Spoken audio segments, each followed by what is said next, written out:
wanted help, man. I was in such a dark place. I remember being so isolated from my family and being in my bathroom and shooting dope, and my arms are shot out and blood running down my arms, and looking at myself in the mirror and thinking, what fucking kind of monster are you? And I remember, you know, my wife doing anything she could to save my life. I remember not being able to be a father to my child. And I asked for help, but what I wanted was like just somebody to touch me and go, okay, you're good, dude.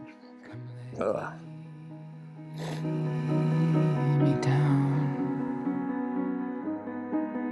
Come heal me now. Come take this crown. Don't need it anymore.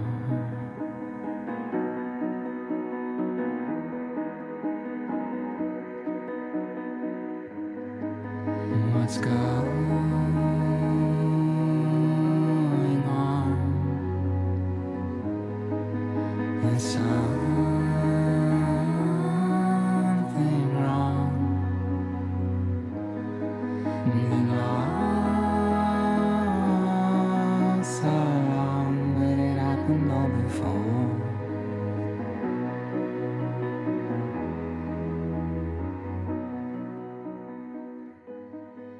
I proceeded to sit down, sweat profusely, and catch a nod, you know, just out. I would wake up periodically to notice that there is still a party around me, and I could give a shit.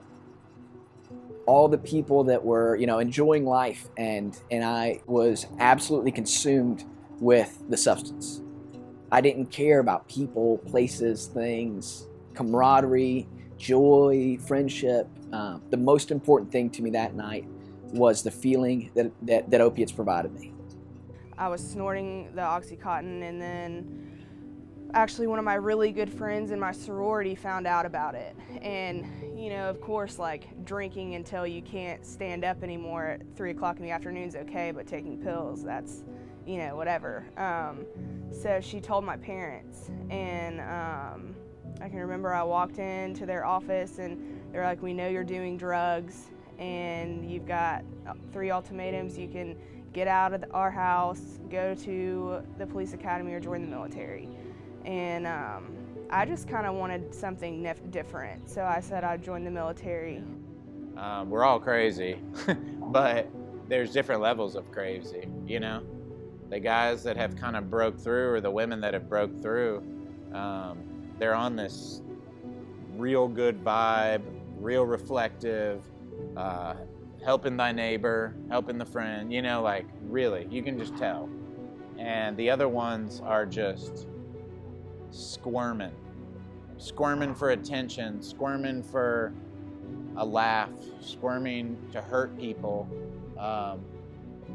They're trying to get high in any sort of way, you know, relationships. They're trying to get high by being the asshole. They're trying to, I mean, it's sad. And so kind of like the older people can just look back. And what's funny is it would be really easy for the older people to kind of be like, look at these little fuckers, you know, like, or look at these little guys, just, they're pathetic. But that's what's so great about the people that are at that level is they just, to anyone that they dislike or anything, they pray for, which helps them see them as a sick person, which helps all of us just be kinder to everyone, you know? I still kept thinking, gosh, you know, this is just a bad time. This will come together. Again, I had no suspect other than related incidents of him drinking too much or partying too much, but not anything more than that. Because again, I didn't have a reference point with that, except I knew I had partied hard. I know what that was like, but then you get it back together and you know, move forward. And so that was kind of the reference point that I was coming from, but nothing was working.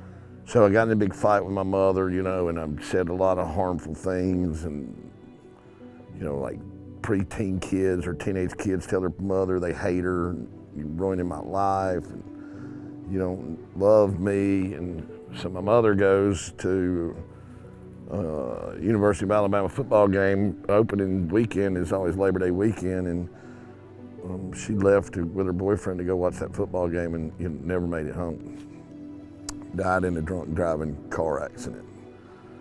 I woke up the next morning, and I knew my mother, something was wrong immediately. My mother would never leave me alone. Started looking for her, and nobody would tell me anything. And the next thing I know, my dad showed up. My parents were divorced at the time. My dad showed up, and I knew something. I knew the minute I saw him, she was dead. But I had to be told that. And from that point forward, my life changed drastically. I'd done everything that I was a normal, good kid, and I was angry at the world.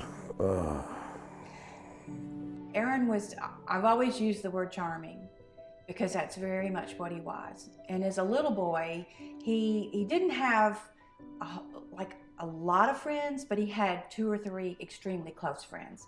And he was very loyal to those close friends. When he was 7, his very best friend was diagnosed with cancer, and he passed away at age 9. And that was a very difficult struggle for Aaron. That as a small child that age, it's hard to understand death and seeing your friend suffer. And I know that had an effect on him as he grew older. But he did all the normal things. He participated in sports, and he was very smart in school. That Aaron didn't have the confidence that he deserved. He didn't have, to me, he just didn't believe in himself. When you think of the brain's ability to produce reward, in part by generating something called dopamine, a neurotransmitter. And so we have this natural ability to enjoy life and to be rewarded for many things in life. It brings us pleasure. But something happens when we take drugs of addiction that create a flood stage, and the brain becomes overwhelmed, those receptors become overwhelmed, and changes begin to occur because the exponential presence of dopamine is way out of bounds for what the brain is set up to do. I am the reason for you. You can only breathe because I let you. Come to your senses, wake from your The treatment thing didn't come up with my family. They didn't know what to do. They, I guess it's the normal reaction when you find out your kid's a heroin addict, you figure out what to do. But the law caught up to me first, and I started to go to jail a lot. And they would keep me. I'd go to Jefferson County Jail on a lot of probation violations. Just couldn't pass a drug test. I got to this point where I was on state probation, and I knew what day my drug test was going to be. I knew when I had to go report. I had a 3-day window to whenever I had to go report, and I knew all month. I knew all month that I have to report between the 3rd and the 6th. And 10 days before I would go report, I would say, 6 more days. 6 more days, and I'll stop. And then in 6 days, I'd say, 1 more day. 1 more day, and I'm gonna drink a lot of water, And then the next day, I'd say, 1 more day, I'm gonna drink a lot of water. And then the day the drug test would come, and I would say, and I wouldn't go. I just would not go. Couldn't face it. It's one of the, I don't know, the real definitive actions of a quote-unquote drug addict or a quote-unquote alcoholic that regardless of consequences, regardless of circumstances, I was going to use heroin. So the last month of my basic training or whatever, I can remember I had started going to, it's called the PX, which is like the store, on base, and I was buying all this NyQuil, and I would drink a whole bottle of NyQuil at night just to get super fucked up. And then I guess that wasn't enough, and I ended up contacting a friend from back home, and asked him to send me a stuffed animal to the military with pills stuffed in it. And he was like, absolutely, I can do that. And my father, by then, had me legalized as an adult. I owned the house that he lived in. My mother passed away, and so I was the closest blood relative to my sister and I. So he knew if I got old enough to figure out that I owned the house that he lived in. So he offered me 25 grand for my half of now mind you, he did pay for the house in the first place. So I was kind of justified in my head that I would take the 25 grand, and it was really his house anyway. And when you're living in your car in the woods, 25 grand is a lot of money. So he took me down to family court because I couldn't sign the paperwork at 17. So he had me legalized as an adult. So before I was smart enough to like hire an attorney or something like that, or somebody who gave me guidance, he said, man, I'll do you a favor. I'll get you this money. I'll take you down here and have you legalized as an adult. You can sign the paperwork. I'll make it in like 3 or 4 payments. And so I was like, hell yeah, I'll take that. Signed the paperwork, and he handed me the first check for, I think it was $5,700, which is a lot of money when you had none. So I remember it was drawn on a little small bank downtown Birmingham. I had this girlfriend, and she took me down to this bank because I didn't have a checking account. I had a driver's license. So I walked in, signed the back of the check like it was a $20 check for cutting grass. Set it up on the counter with my driver's license, and was like, I'm gonna cash that. You wanna open an account? And I'm like, no, I want to cash that. All $5,700? Can we get you half in a certified check? And I was like, no, we'll need it all cash. And I took them like 2 hours because they had to go get some more money this is a long time ago, they had to go get some more money from another bank. They tried to talk me out of taking all that cash. I took every bit of it, $100 bills, walked out, got in her car. We went straight to the rent-a-car place. I rented a 1985 Caprice Classic big boat because I felt like that was conservative looking and it would be overlooked. And got in that car and drove straight to South Florida and bought a half a pound of cocaine. I really didn't notice any difference. I take that back. I did notice a difference. I knew there was something going on. As far as him revealing anything to me, at that point, not really. I had to do some investigative work on my own. I was not seeing that much of him, and he had a job working at a car wash in Vestavia, and I would go by to see if he was there, and he wasn't. And I'd go by his apartment and knock on the door, no answer. I would put notes under the door, nothing. To the point that finally, after a period of time went by, I got the landlord to unlock the door, and I found him, and he was sleeping, but he had been using. And that's when he admitted to me that he basically was using whatever he could get his hands on. It wasn't until I really found him, caught him, that he became honest with me. Aaron was he was an honest person, but he was ashamed. And he was very afraid of letting me down. So drugs and addiction, your brain goes from A to B, A to B, A to B, A to B. You feel bad, you get high. You feel bad, you scream. A to B. It's pain, pleasure, pain, pleasure. You do that for over a decade, your brain is completely wired for that. You don't want a job that goes like that. You want a job that's just A to B, A to B. Service industry, bartending. I give you this, you give me cash. I leave, I go buy my drug. I don't want a girl that's really gonna push me in any direction. I just want whatever I want from that girl, A to B. And so when you get sober, you realize that life does not happen in A to B. It's been false. What you've been living in, for me, 15 years, was completely false. So that can be real dull and really frustrating to realize that it's more like A, B, C, D, E, F, G, and then, but what you get at G is actually there to stay. And you don't have to go back to A so quickly. And I just was beyond crazy at that point. And, saying to him, you're going to end up in jail. this isn't something you can walk away from. And he was living with his girlfriend at the time, who was enabling. I was mad and angry, but I was enabling when I look back on it in my disjointed way. And I was nervous about that because I didn't feel like she was supportive, but he was very protective of that.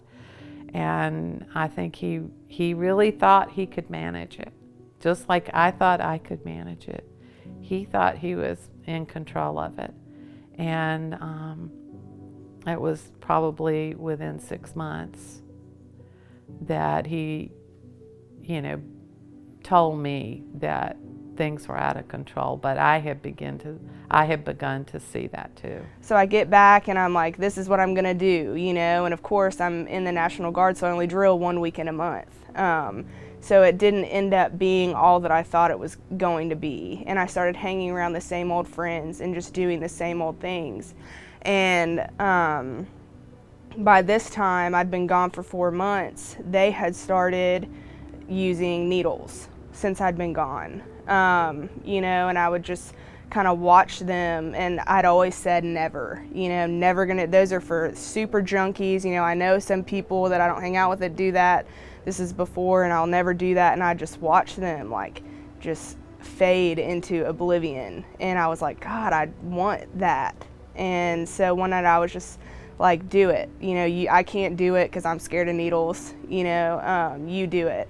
And I remember exactly where I was, everything about the room, about the belt that I used, and everything about it.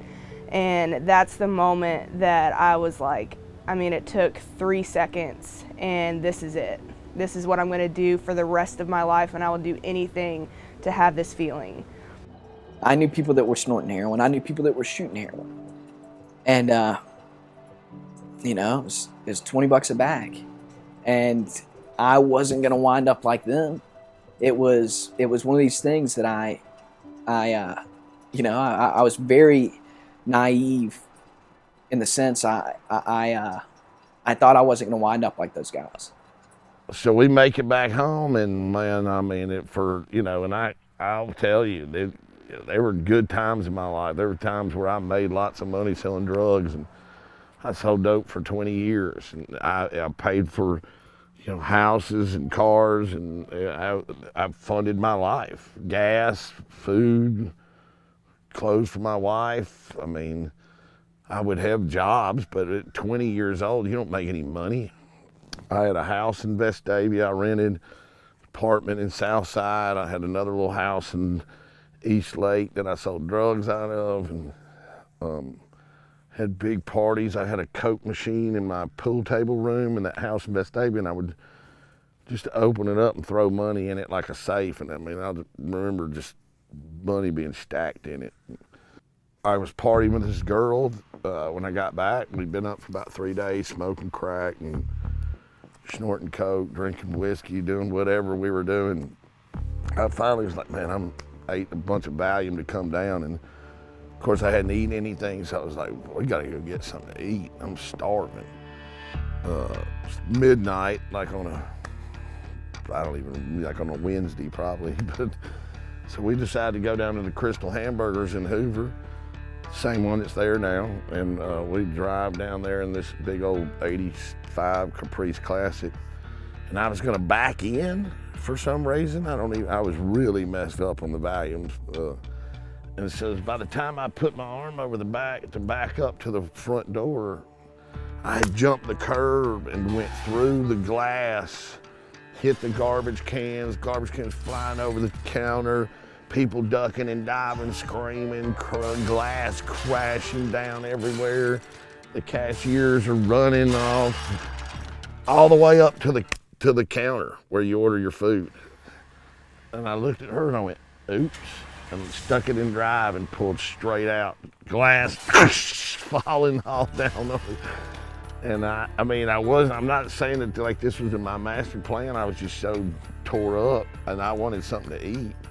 So I pulled straight out, went across the street and got in the drive-through line at the Burger King in Hoover, the same one in Hoover.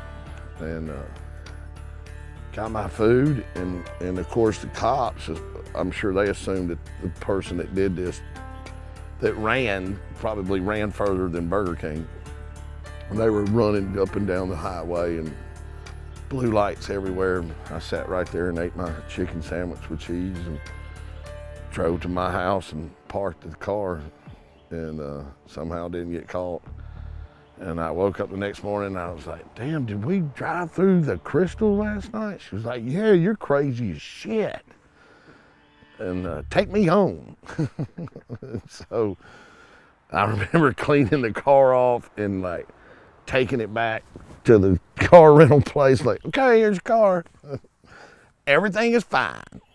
And but that's the kind of shit that went on in my life all the time. The relief that I had been searching for in Oxycontin for a year and a half at this point, and again, it was like the first time I used, I felt that feeling of just unbridled relief, pure relief, and it worked for a long time. And it provided me that same relief for a long time. Eventually, that's not the case, but that day, my whole life changed. I was about to graduate. I was a couple months away from graduating high school, and from then forward, I dedicated my life to heroin and heroin use. I may have snorted it one more time until I found the needle. I noticed when I began to work with addicts on a daily basis, many addicts on a daily basis, that people talked about their drug of choice differently. So alcohol is often compared to a friend, a companion. It's like it's always there, easily accessible, you know, and it's like the things I do in life, I have alcohol with me. When you get to heroin, heroin is a lover. As so one guy put it, it's like having that full body orgasm, okay? It's also a lover that's very jealous and will take you away from others and take you, put you in a very private and lonely place, so it completely absorbs you.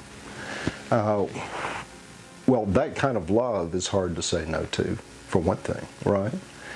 But the other thing is, yeah, in terms of that survival state, it is that reward system I referred to earlier, where, you know, the apparatus in the brain, the ventral tegmental area where dopamine is synthesized, goes to that nucleus accumbens, and that's where we hit the jackpot in terms of our experience of pleasure.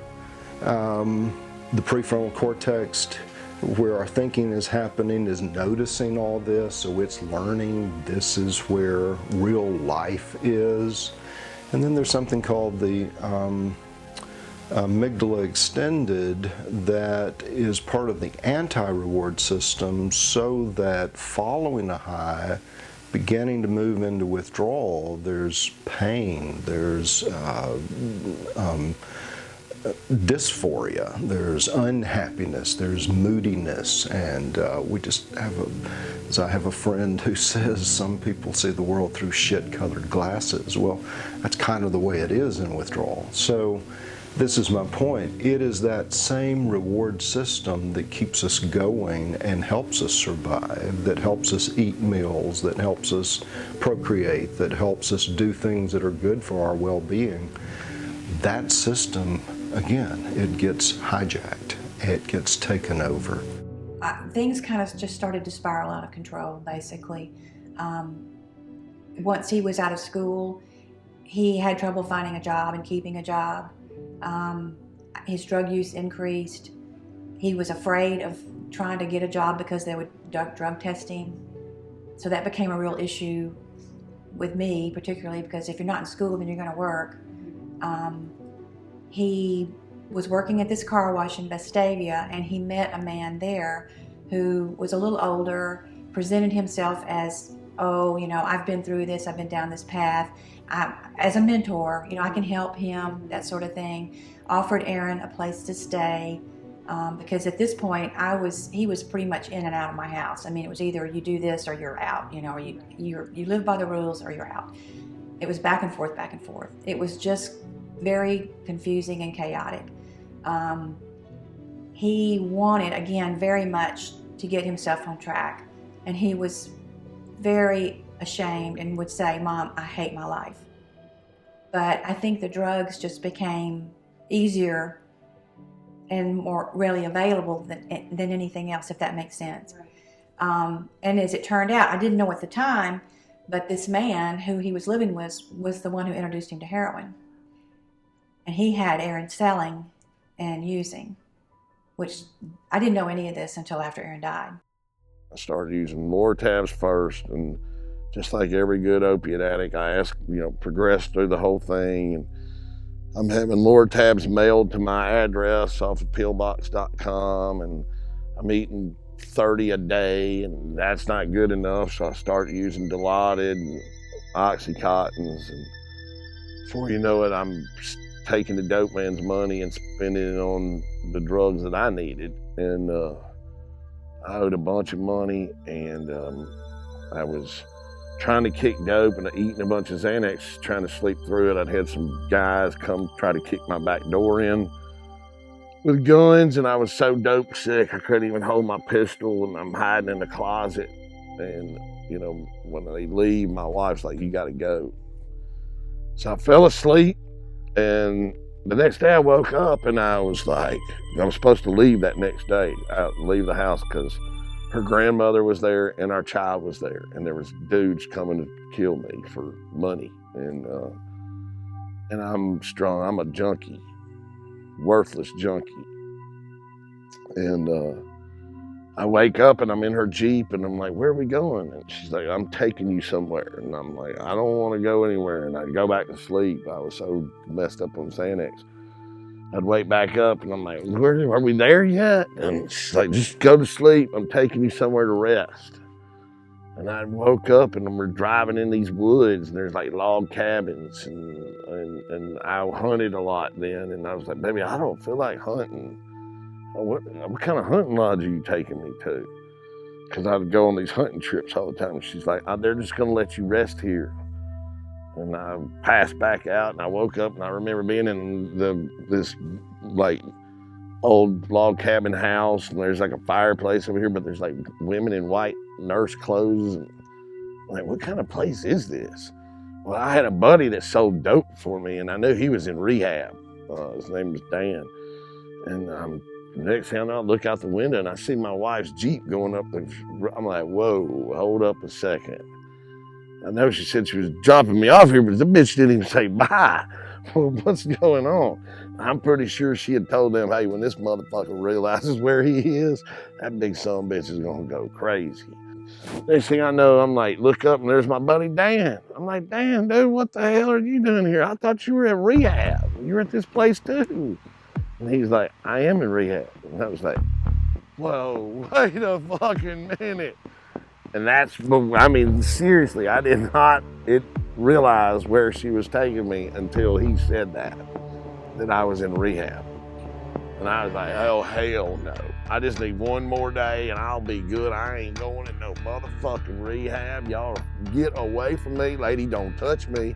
I will kill you." And I take off out the front door. I'm in 3 days into a detox of shooting Dilaudid's, like 10 a day. I'm eating like 15 Xanaxes. I hadn't had a bath in 3 days. My hair looks like Kramer's. I don't even know what I have on. Some kind of about 3 different things that were laying on the floor. And I just take off. My fat ass couldn't walk up that hill that you got to come down. Today, sober for nothing. And I'm so messed up, I stormtroop up that thing. And 20 nurses are following me up that hill, and they're begging me to turn around and come back and just listen to us and just hear us out, and you need help. And I'm, "Bitches, I will fucking kill you." And we get to the top, and I'm like, "You don't fucking know me. I will throw your fucking ass down that ravine, and I will kill you dead. Do you understand? If you follow me again." And they were like, "Done." And they turned around. And I was like, "Yeah, I showed them, yeah." Started walking out on the road and realized I don't have a fucking clue where I am. I mean, I no more knew where I was. I could have been in Wisconsin for all I knew. I was out, passed out, cold the whole way there. And I just remember thinking, dude, it took us a long time to get here. So I'm like trying to look at the sun. Okay, that's east, this is west. Trying to like MacGyver my way out of there. And I literally walked all the way down the Warrior Jasper Road and then turned left. And I passed out on the left side of the road. So I wasn't even walking on the right side, safe side. I'm walking on the bad side where the ditch, I'm halfway in the ditch and halfway on the road, laying on the ground when my wife pulls up, where I could have been run over very easily. And some guy helps me load me in the back of the car. And I go back to my house and I destroyed everything. Threw TVs out windows, broke dishes, windows. My wife sat there and watched me and she's like, you just destroyed all your stuff. You're an idiot. And I was like, all of a sudden it just hit me, man. I'm like, I'm fucked. I need help. So I called Bradford back and I'm like, I'm that idiot guy that just left there that told everybody he was gonna kill him. Can I come back up there? They're like, come on. You know, I know heroin addicts that went years, months, years before their family found out about their drug use or about their heroin use. I got maybe 5 months of use before I had just moved out, and some friends started finding out. For a while, I held on to that double life. I shot heroin with these dirtbag junkies, and I went back to my normal, up and coming drug addict friends, but not as progressed. Guys that were still on lower tabs, and I got to bounce back and forth between those lives. And a friend of mine caught wind that I was using heroin, and I was using heroin intravenously, and they called my parents, and I was living in this house in Bessemer, and my mom and my dad and my brother showed up out of the blue to this house, and they came inside, and they said, and they sat me down and they said, we've been told that you're shooting heroin, and we gotta have a talk. And they said, let me see your arms. And I'm trying to do like the, like, just look at the outsides of my arms, not the, and they'd say, what are we gonna do? And fuck, it just doesn't really make sense. Okay, what I'm getting at, what I'm trying to say, is that they didn't send me to treatment because I kept going to fucking jail. And I would sit in jail and I'd call them and I'd tell them, oh, when I get out, I'm gonna fucking, I'm gonna be a good dog. So it wasn't like, that's how it started. And my veins are like super fucked up at this point, so that's like a problem. I can remember I tried to shoot up in my hand one time and my entire arm just puffed up and like got really red, and I thought I had to like rip all my rings off and dump it in cold water. I like thought I was gonna lose my arm or something, and so then tried to do it in my foot, and having to hide track marks from my family, and all of those things. And then I went in and opened the drawer in the silver cabinet, which is this cabinet over here. And all of a sudden, it was half empty. Now, I don't know where that came from, but I was just horrified. And I went through everything trying to figure out, and it was just like, it was more horrifying. And then I started pulling stuff out of my jewelry box and realized that something my sister, who had died, had given to my daughter was missing. And it was a gold cross. And then I was just like panicky because, I didn't know what was missing. I didn't know, but I felt so violated. There's a lot of ways to do recovery or get sober the wrong way, and I've done them all. It's just on some like so far out shit, like I I used to rob people, you know? It's hard for me to watch my mother's interview because she talks about all the times I've hurt her and stolen her things, and it looks like a different person. And now I literally pay money, my own money, to go help people out. I don't really get it, but I like it. The drugs were just changing him into someone that was not Aaron. And that's a very hard reality for not just me, but for his brother and sister. They just couldn't trust him anymore. And they were very angry, and my daughter would tell me, Mom, he's just a bum, throw him out. And I always said, I can't give up on him, you know, I can't give up on him. And I really didn't know, quite frankly, what to do. You really honestly think, this is Aaron, he's a good guy. He's gonna outgrow this, or I'm gonna love him through it. And as naive as that sounds, that's what I believed. Because I loved him so much, and he was from a great family. And you really think that's how you're gonna get through it. But at that time, I did not understand that my son was becoming addicted, and that his brain was changing, and the drugs was what was controlling him and controlling his choices. Now I'm like 325 pounds, man, and unhealthy. And so instead of just like going on a diet, you know, stop eating ding dongs and ho-hos, maybe like walk up and down the street, I'm gonna get a lap band surgery because this is a quick fix, and then I can just like tighten it or loosen it, or I figure that's what I do. So I convinced my doctor to let me get this lap band. So I go in there. Of course, I don't tell them I'm an addict. I don't tell them because I really hadn't shot any dope or anything in a few years, so I'm good. I come out of there, man, and so the doctor leaves to go on vacation. Well, he gives me my script for a 500 milliliter bottle of liquid Lortab. Well, the attending comes in on that Saturday morning and doesn't know that I already have my prescription. He said, hey, did you get your pain medicine? No, I didn't get my pain medicine. So he writes me a prescription for another one. So I leave the hospital, I go to one pharmacy and get that bottle filled, and go to the next pharmacy and get this bottle filled. And then on the way home, I convinced my wife, you know, they were giving me Dilaudid in the hospital, and so you know that liquid Lortab is not gonna be enough. And so we pull into the driveway, and I'll never forget this. She goes to get out, and I jump over the console in the car, and she's like going, where are you going? In my hospital gown, I leave and go downtown and get 30 Dilaudid because I'm a doctor and I know what I need, and they're gonna need this pain medicine. The next thing I know, they do this thing downtown where they shut everything down, you can't get any pills.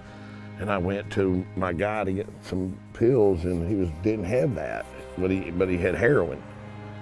And he was like, this will keep you off sick till I can get the pills. So just take it.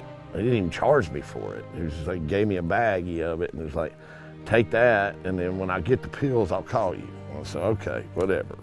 I don't really want that shit, but all right. So I go home and I fix the shot up, man, and it was like, whoa. I mean, instantly I was done. It was the most incredible feeling it took. I mean, it was like, I try to explain to my wife why you do it, and it's like you take the best part of everything you've ever done and put it in a syringe and then shoot it into your body real quick, and for the next however long you experience that.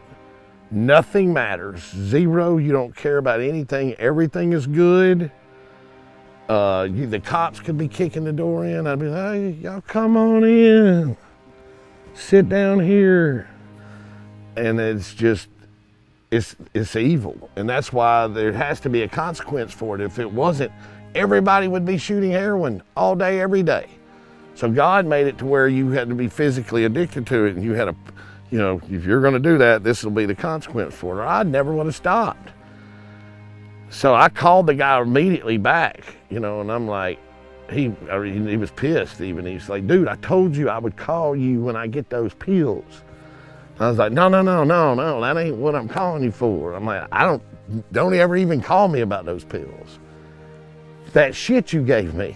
He was like, yeah, you got any more of that? He was like, I got all you want. I am on my way. My attempts through treatment and treatment centers in general The problem was I was one of these patients that did not in any way want to be sober. When I got to that point, you know, I will say when I really started making the treatment center circuit, I was 18 and I had lost my relief from everything other than heroin. When I was a kid, my dad would tell me he was proud of me, and I felt it. I felt relief. And when I was, when my phone would ring, telling me, hey, we're going here, I absolutely felt relief.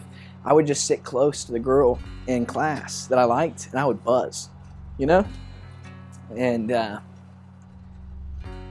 the longer and longer the heroin persisted, the less and less I was able to feel relief from those things. And there came a time that it didn't matter if my phone rang. It didn't matter if my dad said he was proud of me or that he hated me. It didn't matter if the girl was there or gone.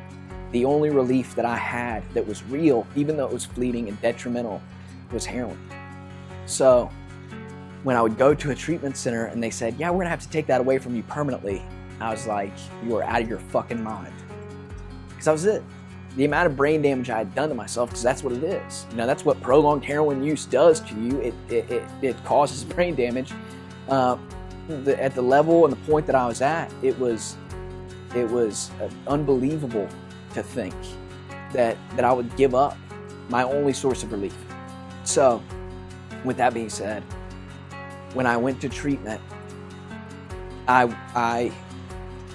was trying to fool everybody and everything, keep everybody at arm's distance, try and get them to tell my parents what I need them to tell my parents, and get me home as soon as possible. But I wasn't really and truly successful at that because I couldn't make it through a treatment center without getting kicked out. Towards the end, I wasn't using with friends anymore. And my mom found like all my stuff in my purse because I just didn't even care about hiding it at this point. You know, it's just who I was and you guys are gonna deal with it. And so they tried to kick me out they kicked me out and I left, and I didn't even, you know, I tried to call all my friends and none of them would even let me sleep on their couch.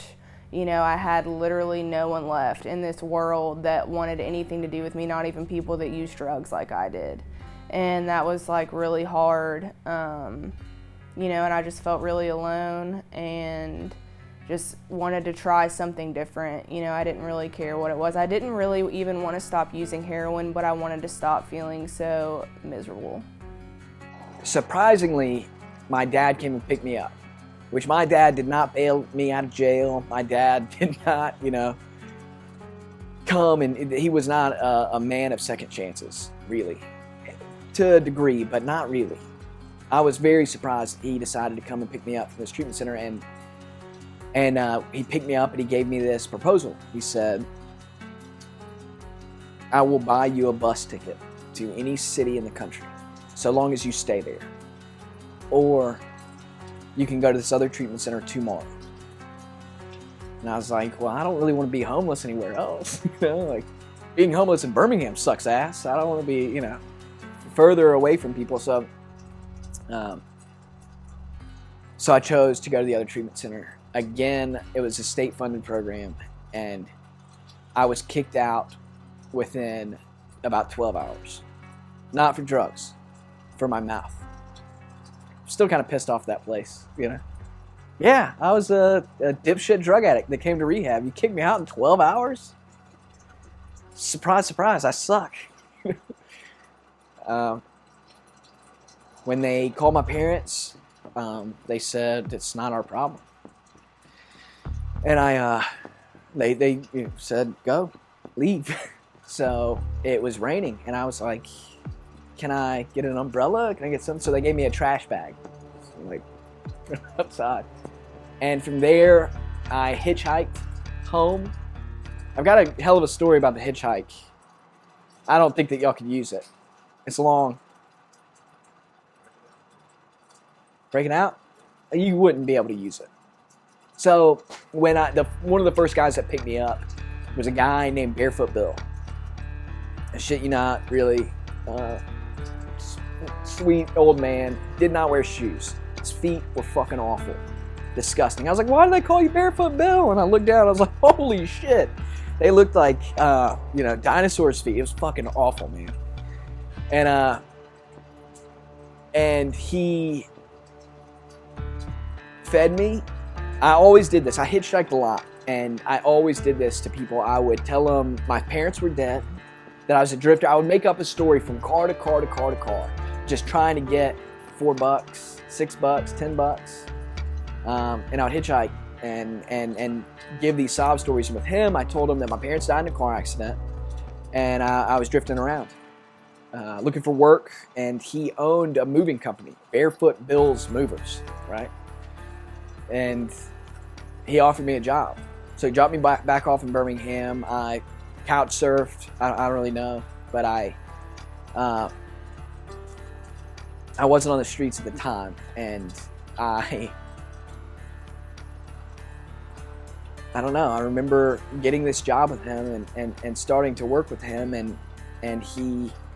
But we used to go pick up these people from this really awful halfway house in Eastlake, and yeah, and he would tell me about this place, and anyway, long story short, I used to wonder about this place. I used to wonder about these people, and like 3 years later, I found myself at a shitty halfway house in Eastlake, and I was like, hey, what do we do on the weekends?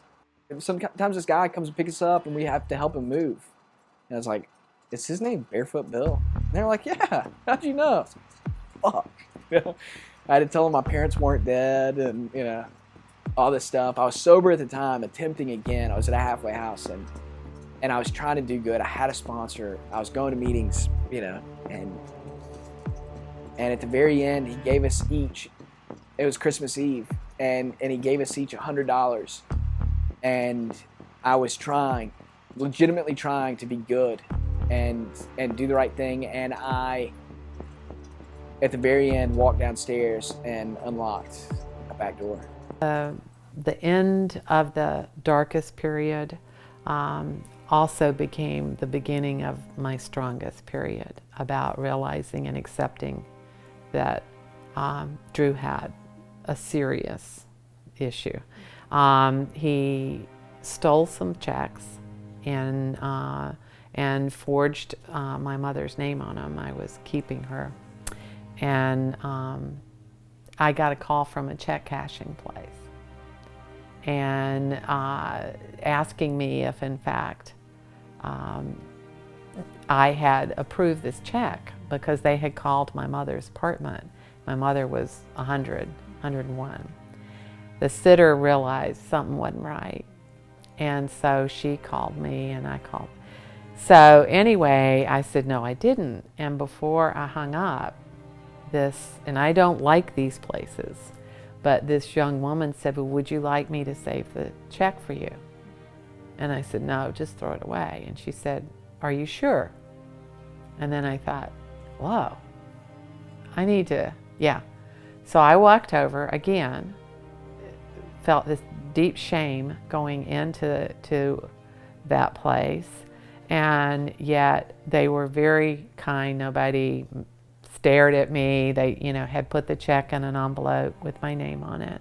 And I got out in the car, and there it was. And I called him and said, you need to get over here. And we had this conversation. And I showed him the check. And I said, you have 1 week to get in treatment, or I'm calling the police. And I'm also calling him on your girlfriend, because she had been involved. And within a week, he had called the treatment center and a treatment center and got an appointment. I talked to him, and we got enrolled. Just the struggle of people, the struggle of life, and once again, how intricate heroin addiction can be. It's woven in so deep, and it makes these waves throughout the whole family, and associates and friends and work colleagues, that kind of everyone recovers afterwards, I was working actually at the Callahan Eye Foundation in surgery, and came home. Aaron was supposed to start a new job, and I was so excited because I remember the night before he was packing his lunch, getting ready for this job, and it was 11 o'clock, and I'm saying, you need to go to bed, you've got this new job. So I get up the next morning, I go to work, and he's asleep on the sofa. It's 6:30 in the morning. That's the last I see him. And I come home that afternoon, his car's in the driveway, and I immediately think, I'm angry because I'm thinking, he's supposed to be at this new job, why is he home? So to calm down, I started watering some flowers, but I noticed there was a light on in the bathroom. I could see it from the carport. The bathroom light was on, and I'm thinking, he's in the bathroom. I walk in the house, the phone's ringing, answer the phone. It was this man that Aaron had lived with, and he asked to speak to Aaron. So I go to the bathroom and knock, there's no response. I knew immediately. Door was locked, I knew immediately. I ran and got something and picked the lock, and there he was. And he slumped over in the tub, and I pulled him out to the hallway, and I ran to the phone, and I'm screaming, hang up, hang up. And this person on the other end wouldn't hang up.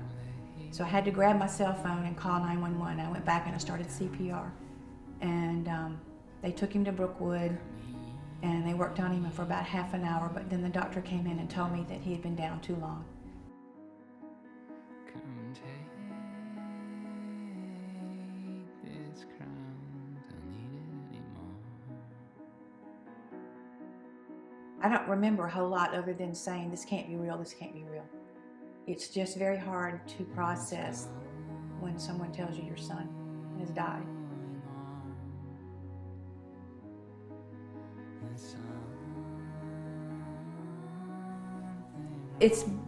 Now it's different than it was. He's been gone almost 13 years.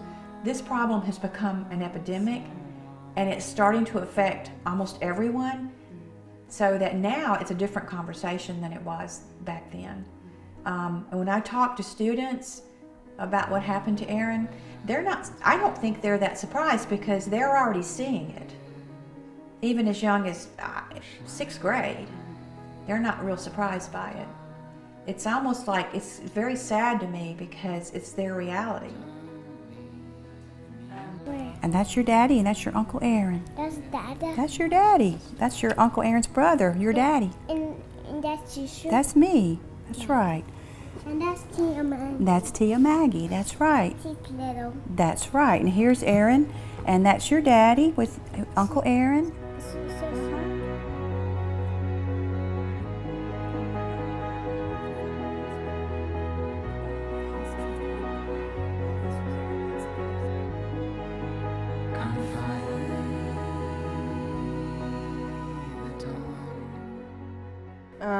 I had to contact my unit and tell them that I was self-reporting for drug abuse, and they actually helped me find a treatment center. A sergeant that I'm really close with helped me find one, and I had to wait a couple days, which was absolutely miserable.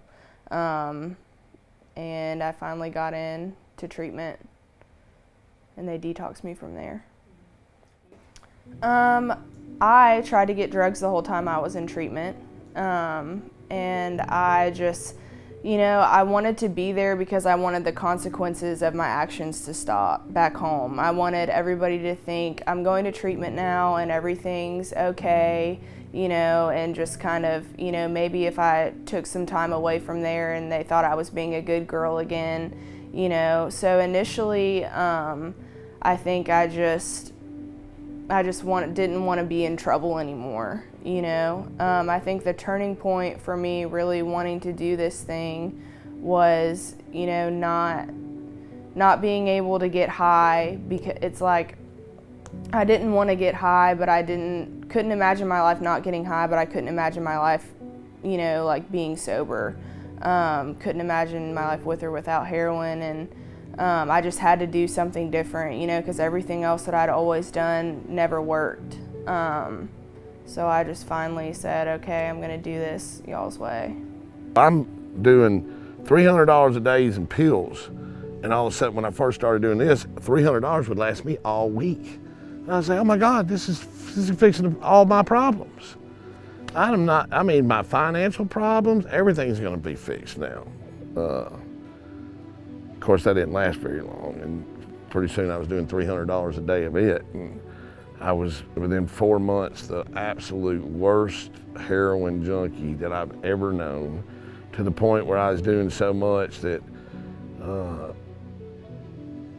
my dealer was like, dude, I went to him and I was like, man, I need to get some dope. And he's like, man, you're not doing all that dope you're buying from me, are you? You are selling that stuff, right? And I mean, the way he was asking me the question, I could tell if I told him, no, I'm doing it, he was gonna cut me off. So I'm like, oh no, man, I'm not doing all that.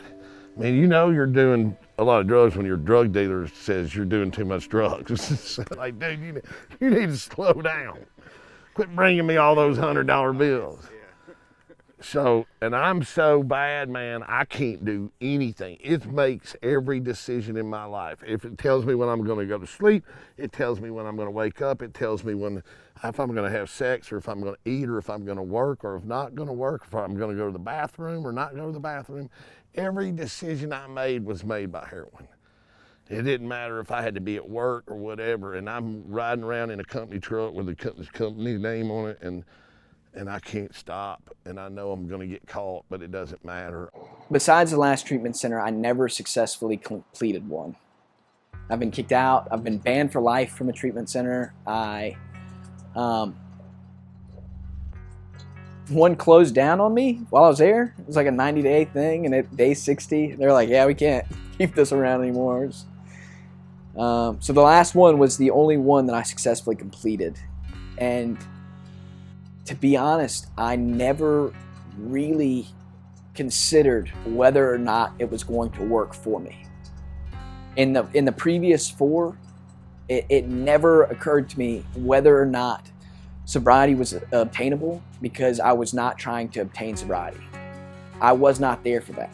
I was there to, fix my back problems, which is get the law off my back or judge off my back, get my parents off my back, get the girl back, and get right back to it. In no way, shape, or form was I in treatment to fix anything internally. Every time I went to treatment was to fix the external, was to get this back or get that back. Or I'm cheating drug tests at work left and right. And I realized it was so bad that I even contemplated going back into the methadone clinic. That's how, and I had made a deal with myself and God that would never happen. And so on Friday afternoon, I actually went to the clinic and checked in, and I got my first dose on Monday. And I dosed that Monday, and I prayed, and I said, God, please, man, just take me or fix me. And on Monday, I got random on the drug test. And again, which was no big deal, I cheated 100 of them. And I went in there and I peed in a cup, and it was like, I started walking out, and the guy said, whoa, whoa, whoa, whoa. He said, man, I need you to fill this up to the line. And I had the guy that peed in a bottle for me every week. I'd give him $20 and make it sound like I was peeing, and I was good at it. And then I would pour the rest in the toilet so it sounded like I was peeing. And so I'd pour the rest of it out. And I looked at it, and I was like, let me see. And I mean, dude, it was like a hair from touching the line. I even reached up and took the cup and tilted it and was like, dude, that's plenty. I gotta go. You know who I am? I'm so fucking important, I don't have time to be doing this shit. And he went, tsh, I need you to refill that. And then my brain went,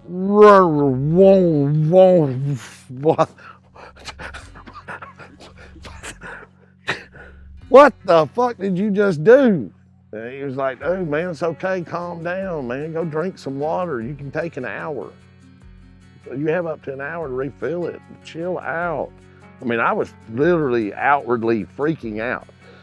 And I was like, no, just give me the cup. It's like, you just peed. I mean, my brain was saying, go shoot dope. I was freaking, I needed to get high. I was like, no, just give it to me. He's like, how are you gonna fill that up again? I just, don't worry about it. Here, I'm out of here. I knew I was done. And I left, and it was 7 days go by. I even called one of the other managers, and I was like, how long does it take y'all to figure out before somebody else, when did you pee? I was like, it's about a week ago. He's like, oh, you're good. Okay, cool. About 2 hours later, I'm on my way home, I get a phone call. That's a weird number. Hey, this is Dr. White, Eric. And I'm like, oh shit. Within 15 minutes, my boss calls me, says, pull your truck over. I'm in my driveway, don't leave. coming to get your company truck. Takes my truck, my phones, everything, and says, this lady's gonna call you, do what she says, and get your ass back to work. We're behind you 100%. When I picked him up, I saw my son for the first time in a long time. And I had that picture on my computer for a long time. I took a picture of him in front of the facility. And that drive home will always be one of my favorite memories ever. We were laughing together, and he read a letter that he wrote to me, and it was a very emotional, very close time.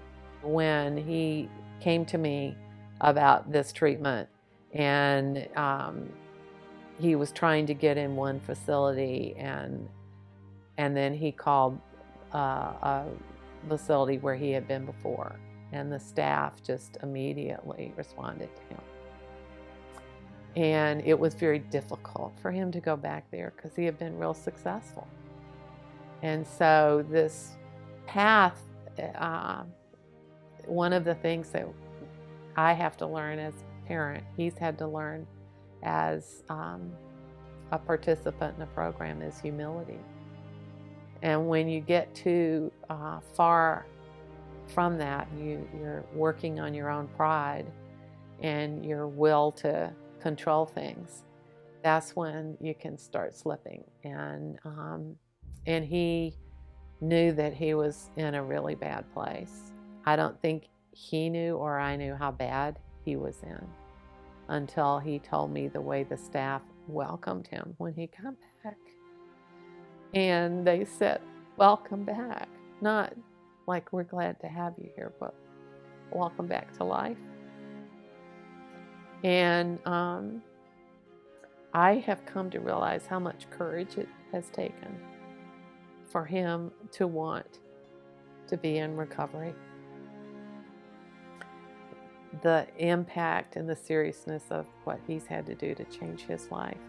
And because of that, I take my participation in parent support groups, we call it Our Recovery, very seriously. And I do topics. I am involved. I reach out to other parents. I talk about. I'm very open. I'm not closed. I mean, I don't wear a T-shirt saying it, but it's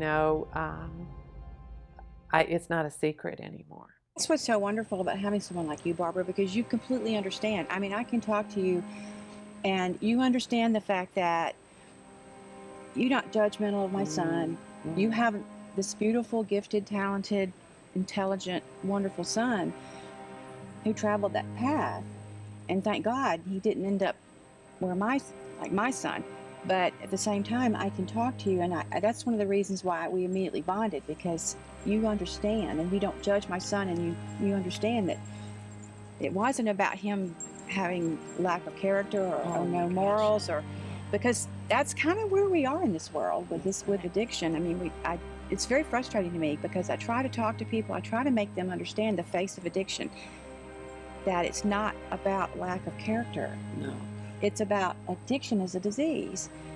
And that's when, with people like you, I'm so comfortable. And I know you understand that my son was a good son and a good man.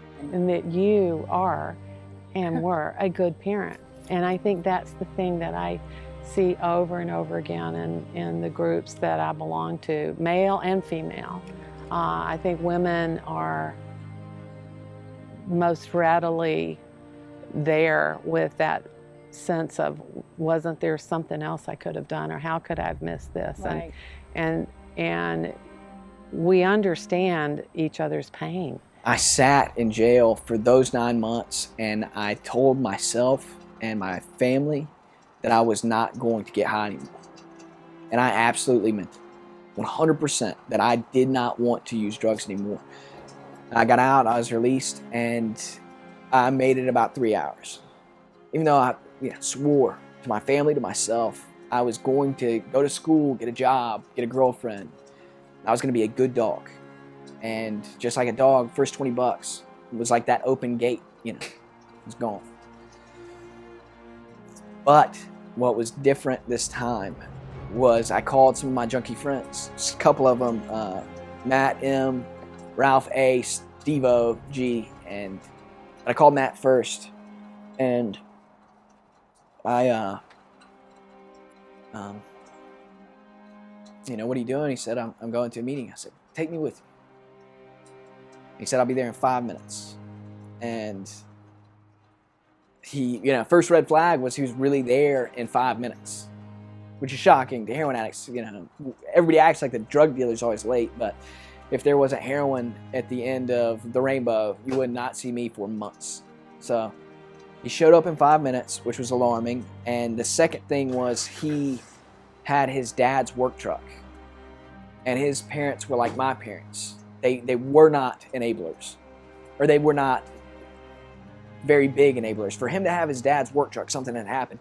And I remember walking downstairs from my parents' house and walking down and opening his truck, and that overhead light came on, and I knew that something was different with Matt. He had shaved, he had showered, he had a haircut, he had gained 20 pounds. He looked great. Immediately I knew that something was different, and I was not going to tell him that I had dope in my pocket. I just have to realize that I was sick, which sounds like a cop-out to a lot of people, but it's true. And today I just have to wake up every morning and, say out loud that I know that I'm a heroin addict, and that I have to do the small things every single day that are required of me to stay sober. And that was huge for me, because I can say that I'm changed all day, but if my actions don't match up with that, then nobody's gonna believe me. So I pray and I meditate, and I work with other heroin addicts on a daily basis. I go to meetings, I read the big book, the literature. I just try and get out of myself by helping others. That's been turned into a passion of mine, is, working with other heroin addicts and trying to show them the same solution that I was shown. But on the way to the meeting, he started spouting off the shit that I'd heard 1,000 times. I got a sponsor, I worked the steps, I went to these meetings, I tried. I sought God with the desperation of a drowning man, and all these things that, like I said, I had heard in these meetings before, but I had never seen a friend say it. I had seen these people in these meetings that I didn't know. They're not from where I'm from. They don't do the drugs that I do. They on and on and on. Separate myself from them. But Matt was just like me.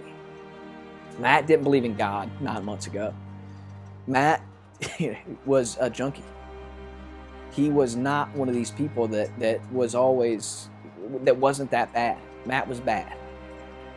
And he was better. And when I got there, I saw two other friends, Ralph and Steve-O, and they were not acting the way they've always acted. They looked incredible, and they were in the front of the room. They were passing stuff out. They knew everybody. They were involved. They had girlfriends. They had trucks and cars and jobs, and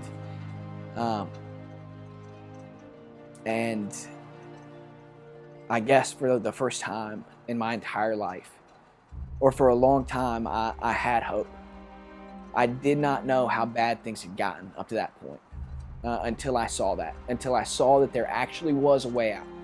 When I looked at them and I looked at myself, I saw me for who I really was at that point, which was a nobody. Somebody with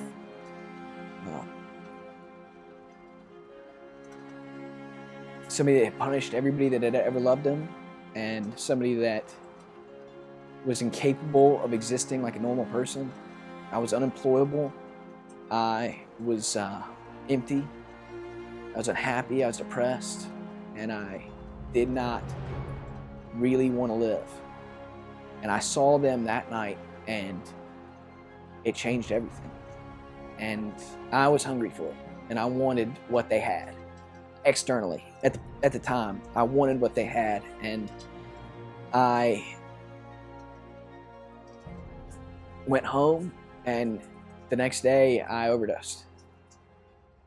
And I remember I met up with this guy that I knew from jail, and I woke up in the ambulance outside of his trailer, and they were putting me on.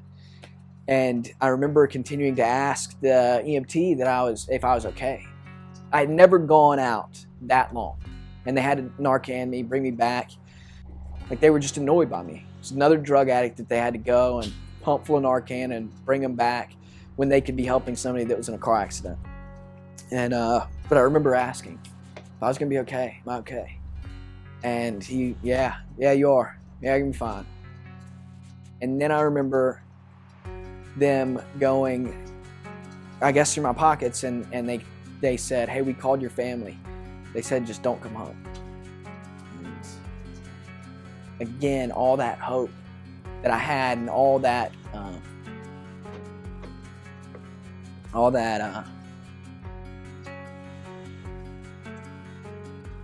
excitement or whatever, hope, that it was just gone. And I contemplated my circumstances, and I thought of anything I could to go and tell my family. And that's what I did. I walked home, and I opened the door, and my dad immediately reached for the phone to call the police because somebody was trespassing. And my mom stopped him. And, my mom, sweet mom. And I said, she said, hear him out. And I told him I was sick. I was not bad. I needed a chance. My friends are getting better, and they went to treatment, and that's what I want to do. I want help. For the first time ever, I asked to go to treatment. For the first time in my entire life, I said, please help me. And they let me stay. They let me stay there that night. And the next day I overdosed. I was in such a dark place. I remember being so isolated from my family and being in my bathroom and shooting dope, and my arms are shot out and blood running down my arms, and looking at myself in the mirror and thinking, what fucking kind of monster are you? And I remember, my wife doing anything she could to save my life. I remember not being able to be a father to my child. And I asked for help, but what I wanted was just somebody to touch me and go, okay, you're good, dude.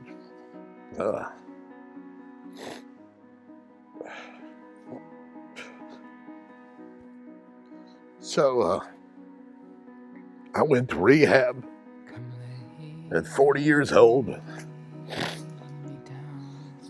And I swore I'd never go back there. And this time I went in there and I shut up. I didn't manipulate. I didn't bullshit.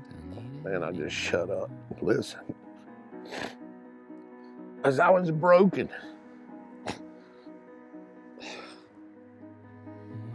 Sorry.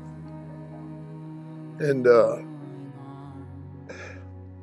I didn't think there was any way I could stop. All I thought I was doing was going for like a 2-week break, and I knew that I would die doing that shit.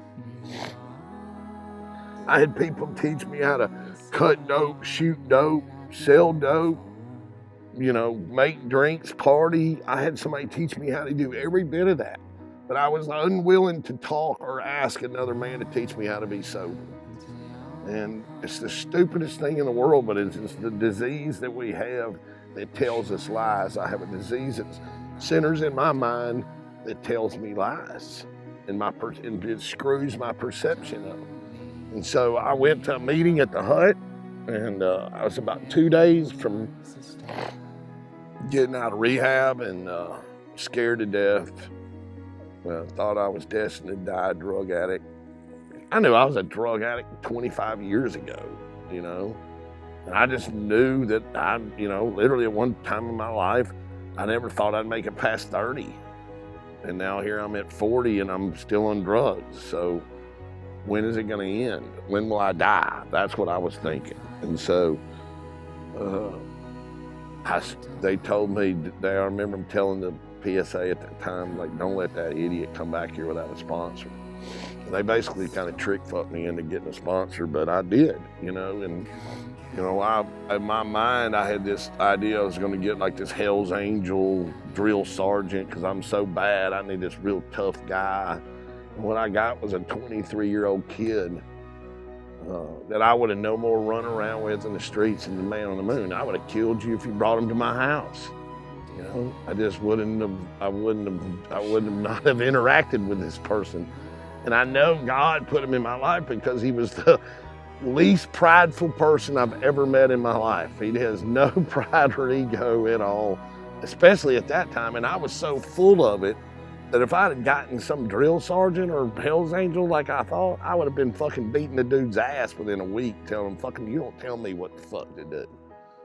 But this kid, he was so unprideful that he just let me be who I was. And when I would call him scared, and I called him, he was on fire for this shit. I could tell that he believed it. There is no doubt, even though I didn't believe it, he believed it. And I was so scared to make the wrong decision that I asked him to do, before I did anything, like, hey, I'm gonna go to this meeting. Do you think it's okay?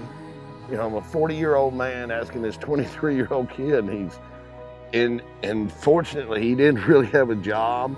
So he spent time with me. He took me to meetings. He would come pick me up. He became a part of my life. Otherwise, I would have never made this a part of my life. And that's what this shit is. You can't just run up to rehab for 2 weeks and think you're gonna walk out of there and be not get high anymore. I've done that. It doesn't work. I've also worked with about 9,000 dudes since this time, and I've seen that happen. It's never successful. I met him at a meeting one night, and it's kind of frowned upon to get into relationships in early recovery, just because, you know, you're supposed to be focusing on yourself. But I didn't follow a lot of rules in the beginning, so we started talking, and we were just best friends, you know, and I think it worked out for us because we both worked our programs separately, and that was always the most important thing. We didn't put our relationship before staying sober, you know. So after 3 months of dating, we moved in together. We had both been in halfway houses. We moved in together, and I think about 6 months later, I got pregnant. And then we got married, and now we have a beautiful baby girl, and we've been together now for 2 years. I think this relationship is different than any I've had in the past, just because, you know, I know that he actually cares about me, you know, and is not using me for anything else. We're just best friends, and we love each other, and he respects me also is huge, you know, because all my relationships in the past, I never felt respected. I didn't give respect, and I didn't receive any, you know, but he respects me and wants me to do well and stay sober, and we just are each other's biggest cheerleaders, and, you know. When I got sober, I decided that I wasn't gonna be that guy anymore, that guy had to die. And I became very, very aware of how I existed, day in, day out. When I lied, I knew I lied. For the first time in my life, I was so desensitized to stuff like that. But when I lied, I knew I lied. I'm not saying that I got honest immediately, but I became sensitive to these things. I became sensitive to these overdeveloped instincts that lent to successful drug addict. I lied, but I knew. If I told somebody that I didn't have a cigarette just to protect what was mine, I knew that I lied. And eventually, that wasn't okay to me anymore. To lie to my parents, to lie to these people at the halfway house, just to lie to my peers. It eventually was this corroding thread internally that I did not want to continue to dig at me. So I became honest. I stopped being so angry, because I learned what was really the driving force of this anger, just frustration and self-hatred. That low sense of self-worth made me lash out for years. And it also made me extremely, extremely fearful, but I learned all of these things about myself through the steps, and I experienced the internal relief from lack of anger, from lack of fear, from lack of dishonesty, almost immediately. When I started accepting the spiritual principles behind the steps, I started experiencing the results from those spiritual principles. There is no such thing as being recovered. Now, there's a difference. So one might think recovered means that you have no heroin in your system. You're not actively out there stealing, robbing, getting heroin. Well, it doesn't mean that, because when you really go through recovery, maybe all of us thought that the first couple times in treatment, and maybe that's all why we didn't get it, but recovering is a nonstop process to better yourself and to constantly understand that you have a disease and you're constantly doing maintenance to make it better. But I do think there's tremendous focus on just how dire this situation is, and it is. If 250 OD'd in this county last year, it's a dire situation. So, I think there's a greater intensity. I think fear has grown. On the other hand, I think solutions have been more energized, and seeking solutions is more energized. So I think that's what we have to do. When you get attacked, you've got to decide, is life worth it? Is this community life worth it? Are the lives of young adults worth it? And I learned when I was in junior high school, I lost a fight. So I realized at that moment in time, when you have a fight, you got to decide. When one's brewing, you got to decide, am I in or am I out? And if you're out, just go ahead and get out. Don't waste your resources. But if you're in, you got to be all the way in. That's what I think about the fight we're in with heroin. Yeah.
Come lay me down. Come heal me now. Come take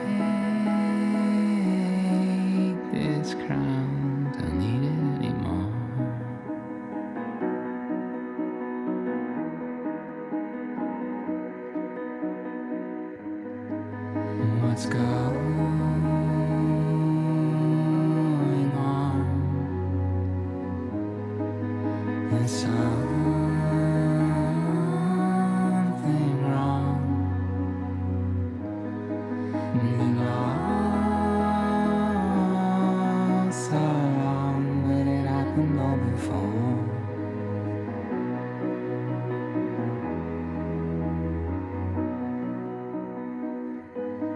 No, wait up until you're home, dear. Or shine a light in the dark. Don't leave me alone here amongst the stars.